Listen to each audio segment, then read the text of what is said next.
This week, we're discussing Jono's sketch entitled Sharpen the Saw. It's a metaphor for when you feel like you're just too darn busy to stop for anything. In software development, as you build stuff quickly, maybe you take a quick shortcut, or you don't build it the perfect way, and then you realize actually there'd be a better way to build that. We can sharpen the saw here. We'll take a bit of time and we'll go slowly in this time, and that'll enable us to go faster. So much power in spending 5 minutes doing something, ideally every day, that will help build strength or, mental endurance. It's amazing the cumulative benefit. What I tend to do is try and find a chisel that is the sharpest, even if it isn't quite the right size, because it takes a good half an hour to sharpen all my tools. It's funny because it did not occur to me to actually be talking about sharpening reels, saws and tools. Hello and welcome to Sketchplanations, the podcast. In hot pursuit of the 16 commute-busting episodes that went out in Series 2, we're back for another series. Hooray! Now, whether you'd personally opt for Lindt, Godiva, Cadbury's, or Hotel Chocolat, I like to think that we have something to please everyone from this next selection box of audio treats.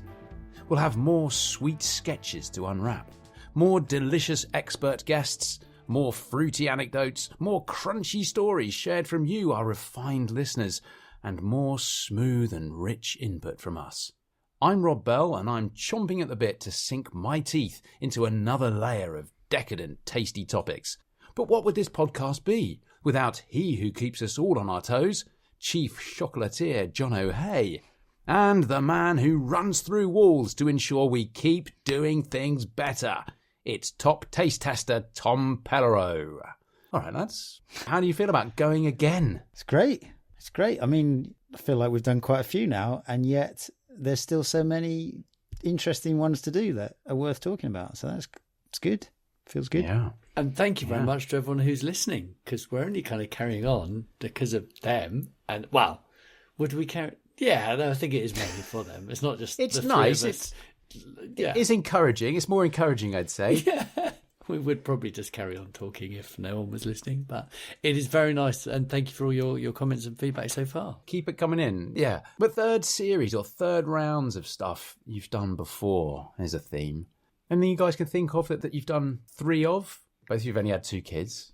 Yeah, I'm one of 3. Yeah, okay. So's Jono one of 3, so am I one of 3. All of us. One of 3. Yeah. Tommy, products. You brought out more than 3 products. You brought out... I have brought out the first launch with Lord Sugar was 3 products. The emergency file, the S file and the S buffer back in the day. Exclusive with Sainsbury's it was. I was with them recently. It was quite 10, 12 years ago. It was like, oh, wow. You never miss a trick. Even though this is recorded amongst you never miss a trick to pull out your as live interview technique of answering the questions with as many products as you possibly can. I love it. I love it. I love it. Don't ever stop.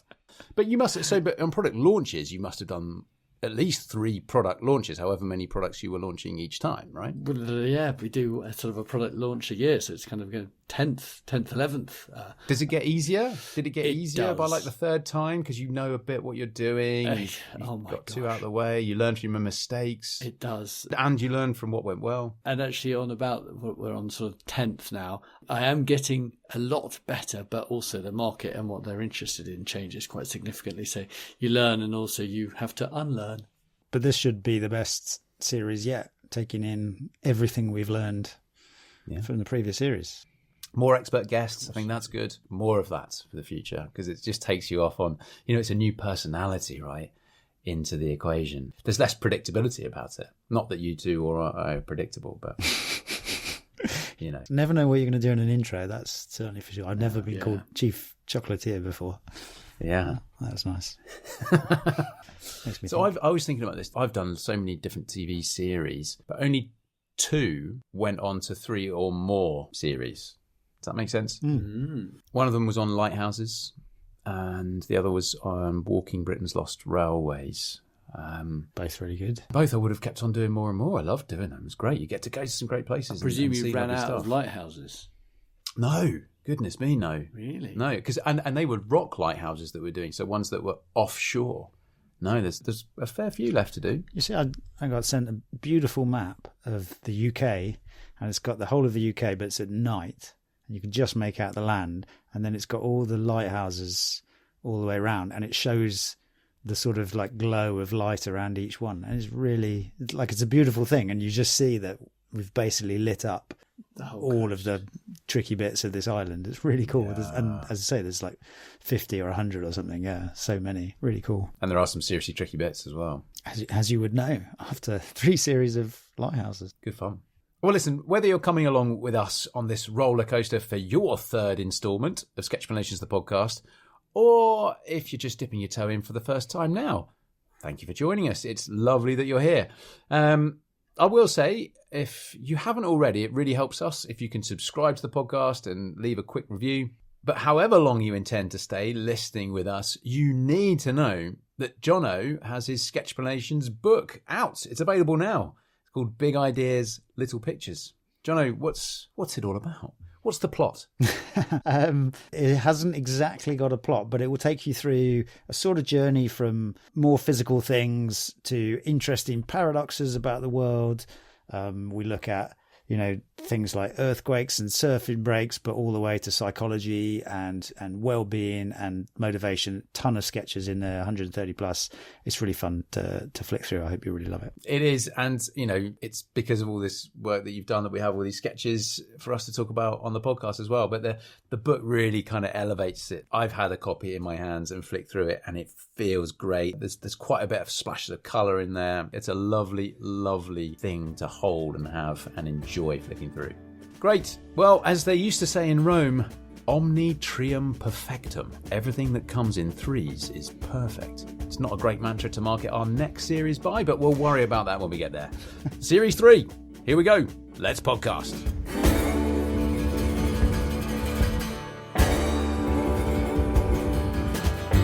This week, we're discussing Jono's sketch entitled Sharpen the Saw.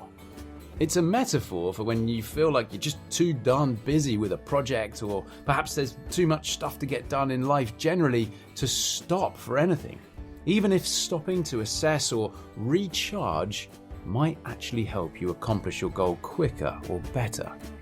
And you should be able to see the sketch for this up on your screens now, but if not, the link is in the podcast description down below, and that'll take you straight over to the sketch on sketchplanations.com.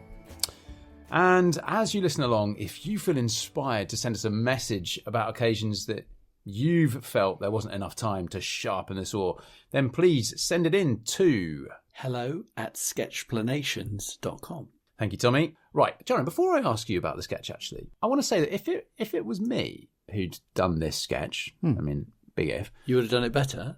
Sorry. No. Goodness me, no. But there's something about it that I know I would have really enjoyed doing. And I'm not sure whether it's the kind of repeated nature of creating the scene with all these tree trunks in there. But each one is individual and has its own kind of slants and characteristics. I don't know whether it's the detail of the saw and the cut tree stump that's there, because I quite enjoy the texture of timber and wood. I quite enjoy all that stuff. Or I don't know if it's the way that you've captured the emotions of the two characters involved in there as well. But as a whole, I just love it. I absolutely love it. I've spent a lot of time just admiring and enjoying this sketch. Ah, good. Yeah, I mean, it's a pretty simple sketch, isn't it? It's there's 2 characters and a saw stuck in a tree. And then a lot of trees. It's like, actually, it's quite interesting. You think, how do I draw wood without drawing 10,000 things, right? Because that's what the challenge is often. I really like collage things, and so it's almost like you take like the outline of the trees and you find like a nice texture and you fill it with the texture, and so that's kind of what I was going for. And then we spent some time in the Pacific Northwest out in the woods, and there was just some beautiful woods, and the way the trees sort of fade away into the distance and the different type of light you get and the mist on them is lovely. So I remember looking back at a few photos for that to try and capture a little bit in the sketch. It's gorgeous. Yeah, it's gorgeous. I've been watching a lot of Fargo, the series, on telly again recently, and that's all out in, what would you call Minnesota? Midwest. Mm-hmm. But there's quite a lot of forests and kind of big expanses in there, and there are some scenes in the forest, and it kind of reminded me of that. It's lovely. Yeah. I just love it. Anyway, well, that's the sketch itself, but can you tell us a bit about why you wanted to raise this topic of sharpening the saw. Yeah, I mean, this one came to me recently. A long time ago, I read Stephen Covey's 7 Habits of Highly Effective People. Yes. And then I've been working in product development, software development for quite a long time and running product teams. And we brought on a new head of product called Dan Smythe. And as he was looking at everything that was going on, and we'd been working really hard, pushing stuff out really fast for a long time, he was like, well, actually, this could be the perfect time to sharpen the saw, which is, okay, let's just take a moment. Let's slow down what we're doing instead of like pushing stuff out. And let's make sure that we've done everything really well. And in the context of software, that might be technical debt, you call it. So as you build stuff quickly, maybe you take a quick shortcut, you're trying to get this out, you don't build it the perfect way. Or later, you've built a lot of stuff, and then you realize, actually, there'd be a better way to build that now that we've got this whole range of things. And so you come back and refactor it, and you have to build in time to do that. And so that was the original thing where it came back into my consciousness, this idea of, oh yeah, actually we can sharpen the saw here, which is actually, we'll take a bit of time and we'll go slowly in this time, and that'll enable us to go faster in the long run. Yeah. Tommy, I know you've read 7 Habits of Highly Effective People. I think you referenced it a couple of times in the podcast, possibly as well. So I'm sure you are no stranger to this mantra, if you like. Yeah, I don't know if I've said it before, but I think that book kind of changed my life. It was the first book I read that I really enjoyed, which sort of seems weird, but and I was quite old. I was probably in my 20-ish. But as a dyslexic, I'd never really enjoyed reading books because the story was so slow when I read them. But this was just fascinating. This concept that someone had kind of studied thousands of people to try and understand like things that you could learn, and then opened up this sort of genre to me that I'd never heard of before, the kind of self-help. And since I just... I gobble through, mainly listening, to these sort of books, the Chimp Paradox, E-Myth, Start With Why, Rich Dad, Poor Dad, Jim Collins, Rocket Fuel, Mind Gym. I just love reading and understanding these books. And I feel so privileged that there are these people who dedicate years of their life. Like, I think Stephen Covey takes years to write his books and then distills them into these, these collections and makes sense of them and puts them down as, 7 habits. Sharpen the saw, I must admit, certainly in my youth, I'm getting better now. I was always pretty awful at it. I would just work, not take many holidays, not take many days off, always be striving to get the next product out, as Jono would say, and not taking enough time for myself or possibly even for my projects. And I've got a lot better now by kind of having certain habits to make sure I do speak to my family regularly, do plan holidays at the beginning of the year and that sort of thing. Yeah, this is really interesting because, Jono, you talked about it in the perspective of, let's say, a business putting out products, developing new software. Guys, let's as a team slow this down, reassess where we are. Tommy, you've mentioned it there in both contexts, both professionally and in your home life, in your day-to-day life, and taking a bit of time to slow down and refresh. And I was looking around online for this, and from the Stephen Covey website, organizational and behavioral change management specialist, and you can't see Stephen Covey on there, but you see I assume to be his son as part of this website. Anyway, they talk about this, saying sharpening the saw keeps you fresh. You increase your capacity to produce and handle the challenges around you.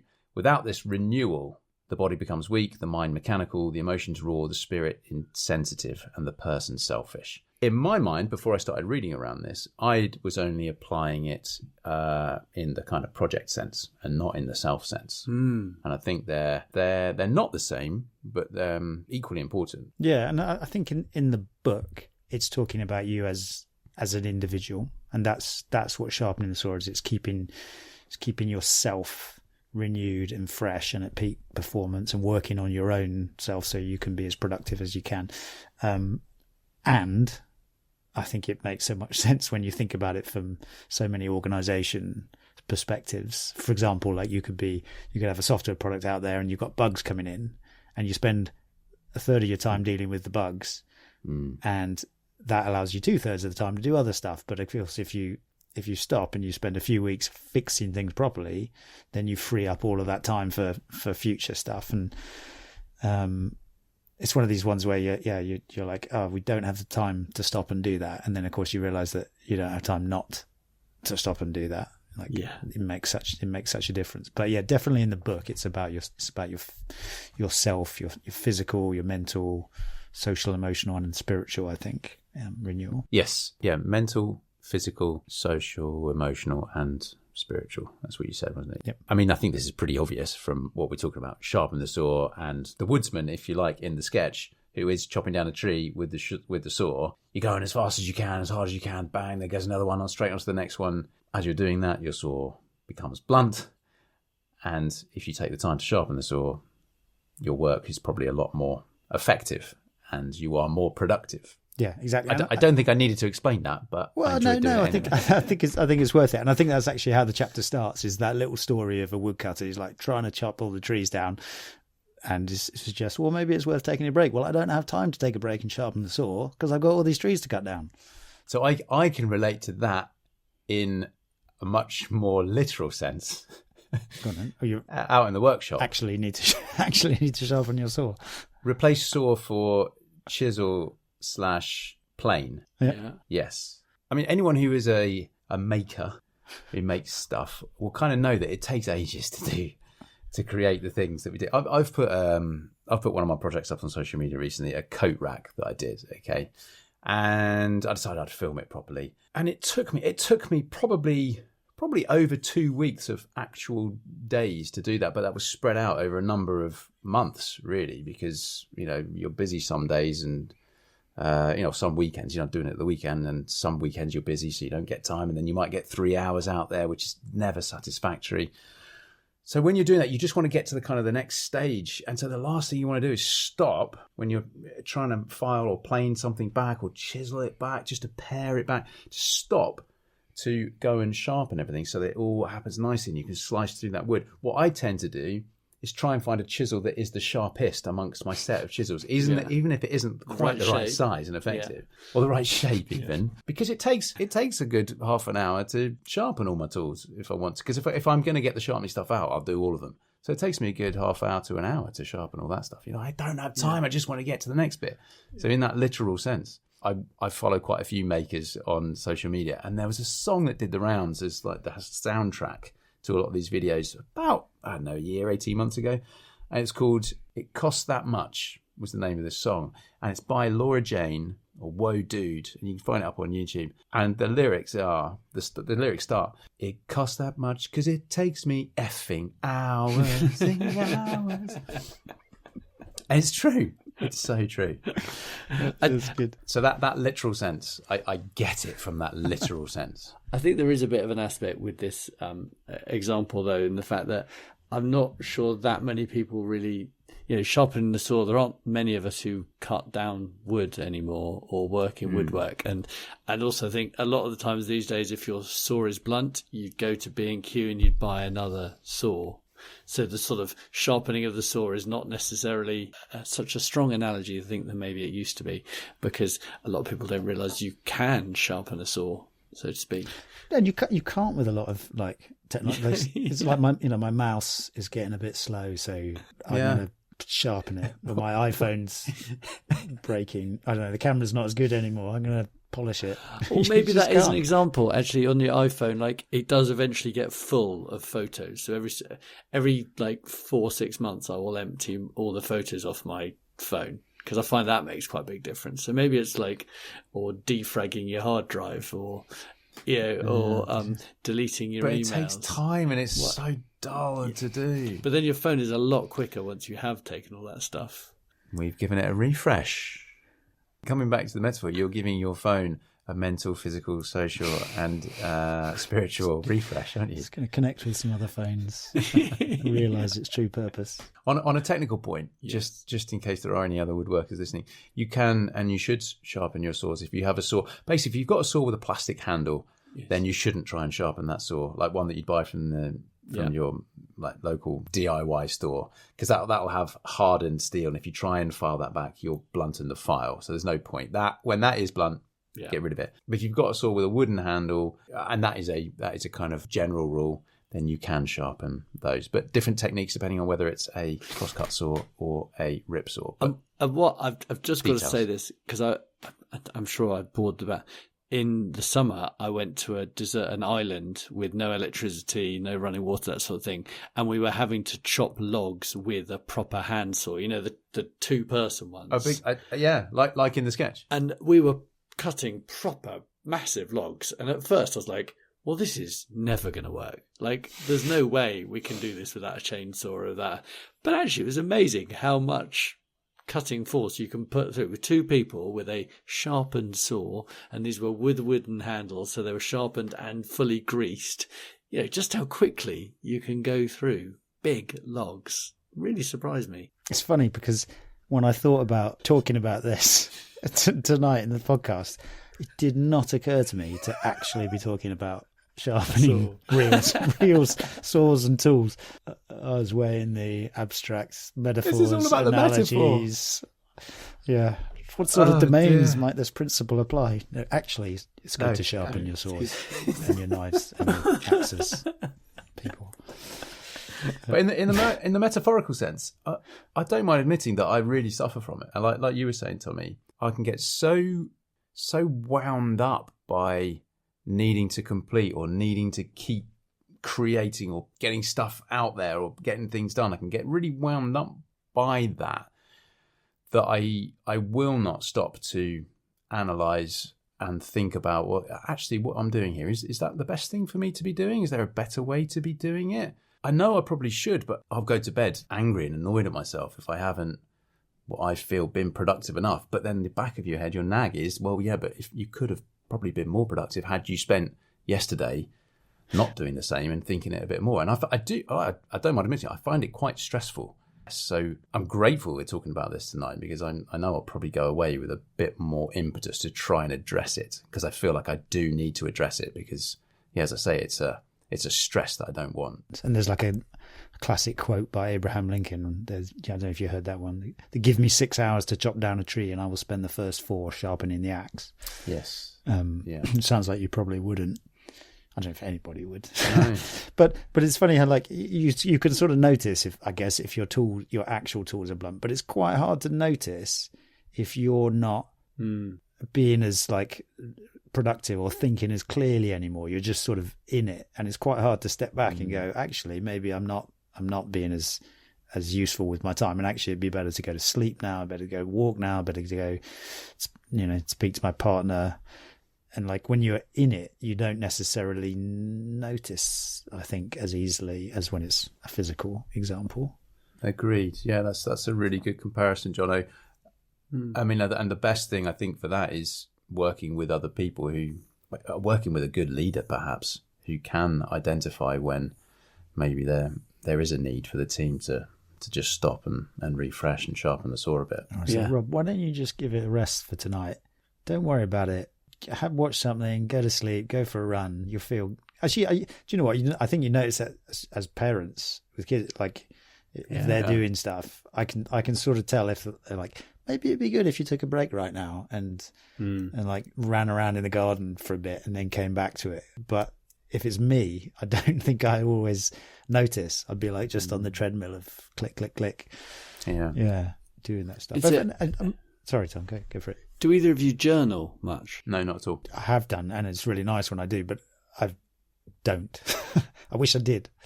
So I've got one of these 5-year diaries where it's like 5 lines per day, and then every day of the year, and then you and then you write the second year, the third year, the fourth year, the fifth year in the same diary. So you literally only have 5 little lines. You have 2.5. It's a very small amount of space. And I have found with that, firstly, it's fascinating to see what you were doing this time last year and where things have progressed and that sort of stuff. But I have, as a result of that, found that it was really important to me to have things in the diary like holidays booked into the future to look forward to and meeting with close friends. So I now kind of really make sure that I've got a close friend once a month that I am seeing, to kind of make sure I see my 10 at least best friends a year kind of thing. Otherwise you can kind of, I find that you can forget to book these things in, especially as we become older, become more busy. And then at the end of the year, you're like, oh my God, I haven't seen Benji for 12 months, haven't seen Phil, haven't seen, and you kind of got to, I find I have to structure that in, and that really, really helps me to be a better person. Do you mind me asking it what you put down in that journal? Is it just the facts of the day, or do you put down kind of how you might be feeling, or stuff that you might be worried about, or things that aren't going as well? Really good question. So I put down the facts. I put down things that I'm worried about, or things that are bad in like red, things that are good in green. I try to be like quite positive about what was good, and I write it at the end of the day, and I find that is quite useful. I then try and put like small snippets about like what the kids have done because they're changing so quickly. I find that quite amusing. At one stage I was putting in my kind of emotional state kind of thing, and I actually, if I'm really honest, I was kind of like, I'm not sure I'd want anyone to find this. I feel safer putting down the facts of what happened, and maybe from those facts of what happened, I will personally know how I was at that time. Because then when you come back to it, the 9th of April, and you're there and you're looking at the year previously, I'm trying to think how you might feel if in that diary entry from last year or from 2 years ago, it was a particularly negative or a particularly positive day, and the day this year was, I don't know, somewhere in the middle maybe. What would that do? Would that, well, that certainly helps motivate me go, you with that? You know, that a year ago this problem was happening, and that was like so important to me on that day. And a year later, it's like, oh, I forgot. I'd completely even forgot about that. If you know what I mean? Or that was solved. And things never solve themselves quite as quickly as you hope they might. But it's fascinating to see how things are resolved. And you can look at it and go, oh, well, then maybe today's issues are also, you know. So it is helpful, you'd say? Yeah. From that perspective. Yeah. The Stephen Covey actually has something he calls the daily private victory. So he's like, spend an hour on yourself each day. You know, it's a bit of time spent being active, working on your body, learning something, connecting with somebody, you know, something about reading, like listening to some beautiful music, seeing something beautiful, like, and he calls that your daily private victory. And an hour working on yourself each day will be, you know, the best compounding effect that you can do if you just find that hour. It links very closely to what we're talking about with wellness expert Nancy Hay on the 5 ways to wellbeing. And I mean, because they were connect, take notice, give, be active, keep learning. So connect is your social, emotional, take notice is your spiritual, be active is your physical, keep learning is your mental, give. Yeah, I think that's the fifth one. Elements of spiritual and social and emotional there. There's sort of a bit of both. But yeah, no, I know. I thought very similar. It really, like, actually, if you take these elements you're working on, they are working on your well-being. Yeah. So for any new listeners who haven't heard that episode, it's episode 15 from series 1, 5 ways to wellbeing. Have a listen to that. We've got expert Nancy Hay on with us, and that was a great learning experience for me doing that. Yeah, really nice things to take away and work on and think about for yourself. I do think of Jono a lot in these sort of respects, because Jono, one of his special skills is kind of consistency of things. Like, you've been producing one sketch every week for 8 years in your notebooks to start with, on the iPad, and you've been doing 30 or 50 press-ups is it a day you and Simon are still doing every single day. And I've learned and I've appreciated so much more as I've grown up. Like, I'm now doing these certain physio exercises every day for my back, and there are 5 of them, and I have a little sheet that I tick them off, and I have an alarm that goes off at 10 to 11 in the morning and at 6:30 at night, and I do those exercises, and I'm really finding an improvement in my back. And I think it's all part of this, and for me it's channeling my inner Jono Hay to do this repeatability of a thing every day, every week. But there's so much power in spending 10, 15, 5 minutes doing something pretty much, ideally every day, that will help build strength or build, mental endurance or build something like that. And it's amazing the cumulative benefit. There's actually an amazing speech by Arnold Schwarzenegger on the internet, really inspiring. And he talks about finding an hour a day to learn something. You want to work on something? Yeah. Like, you do have time, just go find an hour a day, and you can just, like, you can do that between 9 and 10, or between getting up an hour early. His book is brilliant, and I think it mentions it because he sort of goes through. He goes, busy as bullshit, I think he says, isn't he? Busy as bullshit. Everyone can find an hour, and he kind of goes through a day, like, he goes into the real nitty gritty detail, showing how you can find an hour a day. It's really inspiring, as you say, Jono. Well, I was thinking that a number of I think of like some of the more popular sketches that I've done. I did one about Yola Flood, which is this sort of Iceland thing about staying in and reading a book, Christmas Eve, forest bathing, 5 Ways to Wellbeing. These ones, a lot. They're some of the more popular ones, and I feel maybe there's some need for everybody to like slow down and recharge, and you really relate to that. There's another one, Solvitur Ambulando, which means like it's solved by thinking. Like, you go for a walk, think it through as you go for a walk, and that's just sort of, it's quite a nice, appealing thing. And so many people are in need of like, actually, that's kind of what I need right now, rather than more stuff. And I was going to say, maybe it's the act of kind of giving someone permission to do that. Saying it's okay to do this. In fact, it's beneficial. You should do this.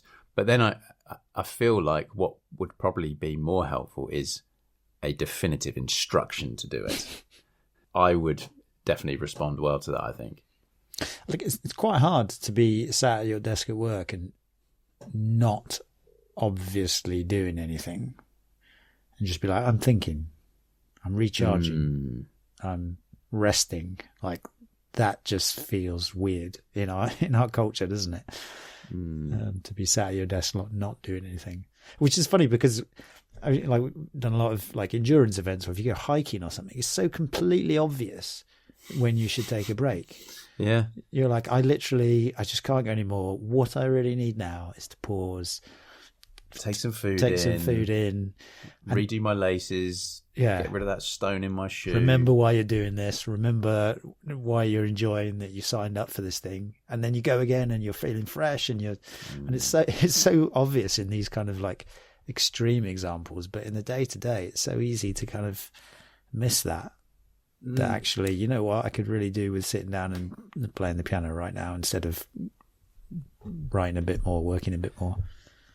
I actually had a weird thought about being in an office, because when I was in an office, more people smoked. And those people who smoked would take 5-10 minutes a few times throughout the day, out of the office, away from the desk, and go outside, probably have a chat with somebody else who was out there, or not. Just stand there and think or do nothing. And they say smoking's unhealthy. Ironically, often smokers get more fresh air. They go outside more. But, yeah. I need to ask some smokers, really. I think none of us are active smokers to find what the benefits of that is. But I know what you mean. Like, if I just went, I'm just standing out the front of the building. Yeah. On the mental side of it, I think one of the reasons I really enjoy doing Sketchplanations is because that is a chance to go learn a bit more about the new topic, something I didn't know in that much detail. And so you're just like, I've heard of this interesting thing. I'm going to go spend an hour reading about it and then really try and communicate it. And I just think that's like, it's been a real benefit for me. Hopefully it is for everybody who subscribes and gets them and reads them as well. But it's sort of that lifelong learner mentality, and it's really helped for me, like that consistency of like, I'm just going to keep learning 1-2 things a week, which may have nothing to do with my job or what I'm working on at the moment, but it's interesting to me, and that's going to keep my mind fresh. In that sense, Jono, is sometimes Sketchplanations a saw sharpening experience for you, would you say, to take you away from all the other stuff from your day-to-day routine, whether that's at home or professionally? Yeah, I would think it is. I hadn't thought about it like that. Yeah, it gives another channel. Like, if you're working really hard on this thing, I go away at lunch and I read about something completely different that just interests me, and that's probably really good for me to go do that. Yeah, and probably when I come back after lunch or whatever, I'm feeling energized and ready to get back on with whatever I was doing beforehand, actually. And then you look again with fresh eyes. There's a lovely observation by Cézanne, Paul Cézanne, who's a painter, and he said, I think it was, genius is the ability to renew one's emotions in daily experience.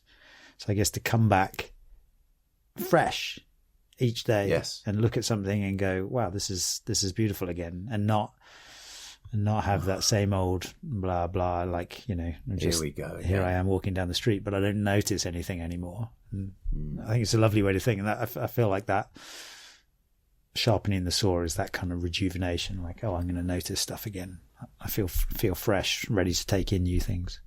Anything else anyone would like to add on the subject of sharpening the saw, this metaphor? One thing we didn't cover is like burnout, and I think burnout is where you didn't stop to sharpen the saw, and I think that's is a real challenge in society sometimes, and that's where, like, you don't necessarily notice that you're burning out until it's too late. Yeah, and then you're left in just doing too much physical and mental state.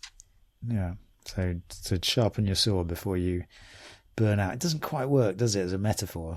Burning out and sharpen your saw before you get stuck. Before you get stuck in that tree. Yeah. Yeah. I mean, I looked into exactly how you sharpen a saw, but I'm not going to go into that. We've done We've already covered a bit of it. Yeah. Just quickly, with a rip cut saw, you go perpendicular to the length of the saw across the teeth, and with a cross cut saw, you go at 45 degrees because the teeth are set up slightly differently. And the chainsaw? Different altogether. Little round things. But you can still take a file to it. So, yeah.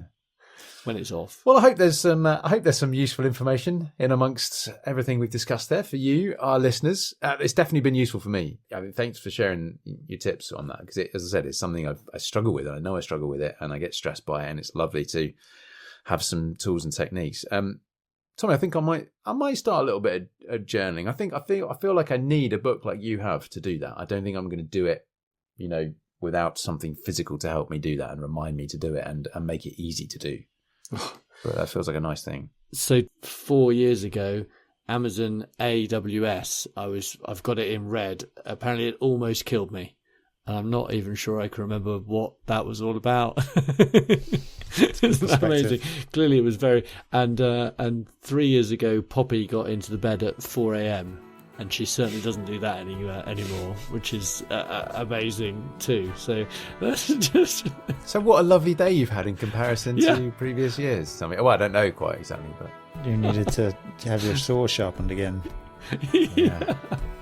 I'm coming with my file, Tommy. Yeah. Well, listen, guys, thank you very much. And thank you, our listeners, for coming along with us into a third series of Sketch Explanations, the podcast. And please send us your thoughts and experiences on this topic. I think I'd probably find it quite cathartic to hear more people who maybe suffer from this, or more people who have solutions that work for them around this. We'd love to hear from you, so please do send those in. So until next time, thank you for listening. Go well, stay well. Goodbye. Goodbye. Bye-bye.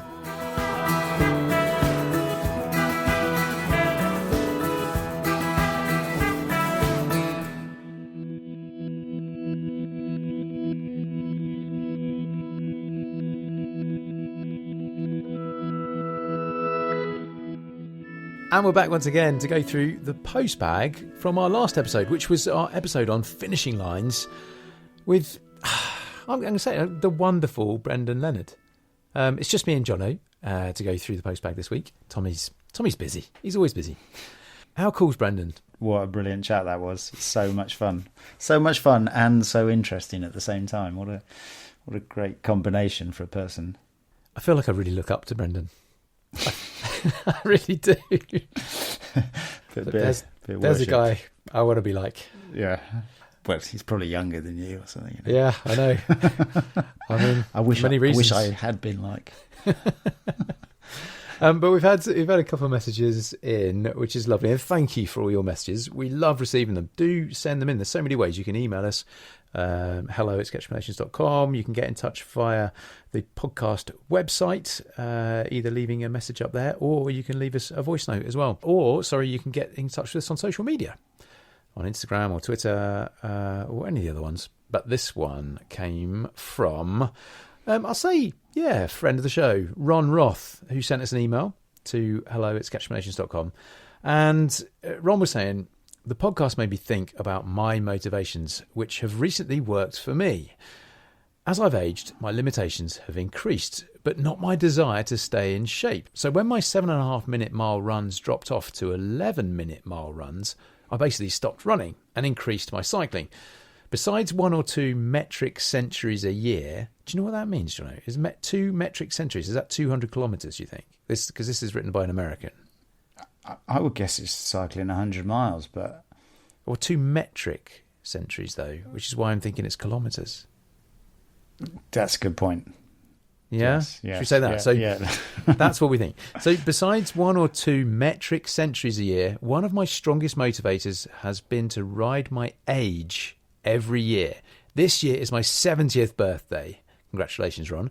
So for the last month, I worked up to 2 70-mile rides. That's awesome. I mean, hats off to you, Ron. That is absolutely fantastic to hear. But he goes on to say, these yearly challenges have motivated me to increase my time in miles in the saddle exponentially.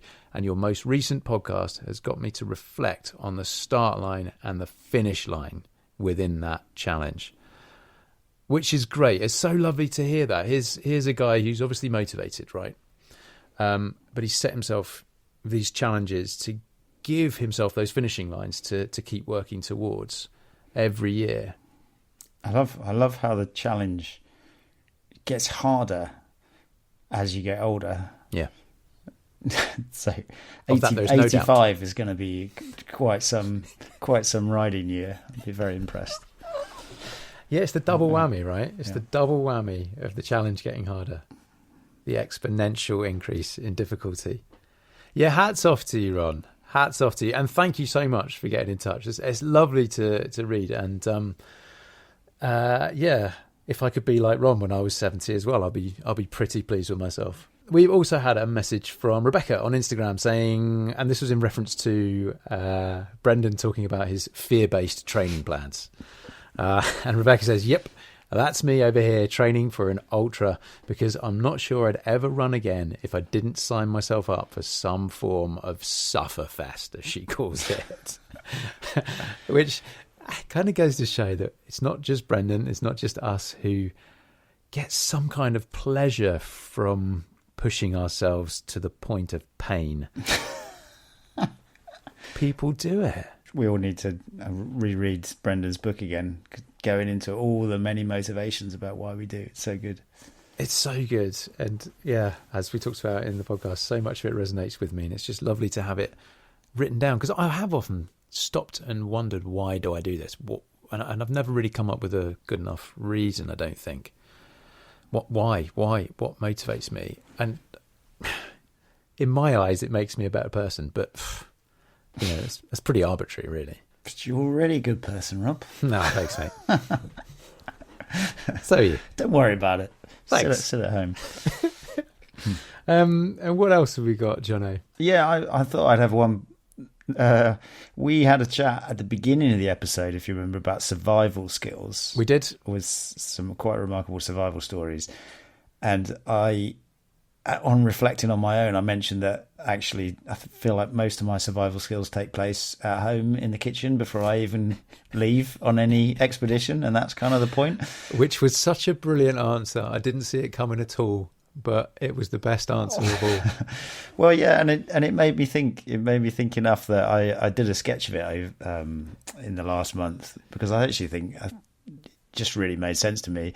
And then somebody wrote into me and said, I was so excited when I saw this because I thought it was all going to be about formal table settings. Because the sketch that you did was entitled what? Kitchen table survival skills. Yeah. So you're now thinking kitchen table, right? I don't know. Maybe we're inviting friends around for a dinner party, and this is how to make sure that you've got your table set to survive the dinner party. This is how to get through to do it properly. Sadly, it wasn't for that. However, I did many years ago do a sketch on that. So if you read that and you were disappointed, you can look up, there's a sketch called Set Your Table in Time-Honoured Positions, which explains exactly where you should put knives and forks and how many of them you should have, and that the plates should come in from the left and out to the right, should you wish to go have a look.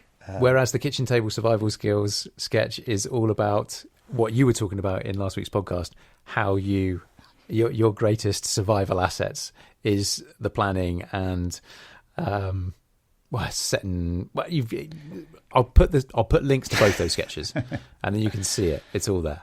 Yeah, exactly. There. But everything you can do at the kitchen table before you get out and are thirsty and lost in the wilderness. And it pretty much does mirror what you said in the podcast, Jono. I love that conversation, that fairly kind of offhand conversation that we had. Spurred this sketch into reality. I love that. Yeah, somebody said they sent it immediately to all their local scout groups, so that's nice. Oh, great! That's brilliant. So maybe it will save somebody one day. You never know, because if they're saved, we don't hear. Yeah, you don't hear from it. So you don't hear those stories. Well, let's hope we never hear any stories of people. I didn't read your kitchen table survival skills, and I got into a whole world of trouble. Yeah. Brilliant stuff. Listen, we're going to leave it there for this week's podcast, but thank you so much for listening. Do keep sending us your messages, as I say, through our social media channels, in response to the stuff we pop up every episode, on email, hello@sketchplanations.com, or via the Sketchplanations the podcast website, where you can leave us a voice note or you can tap us a message on there. Thanks very much for listening. See you next time. Bye-bye. Ciao. All music on this podcast is sourced from the very talented Frank Cinelli, and you can find loads more tracks at frankcinelli.com.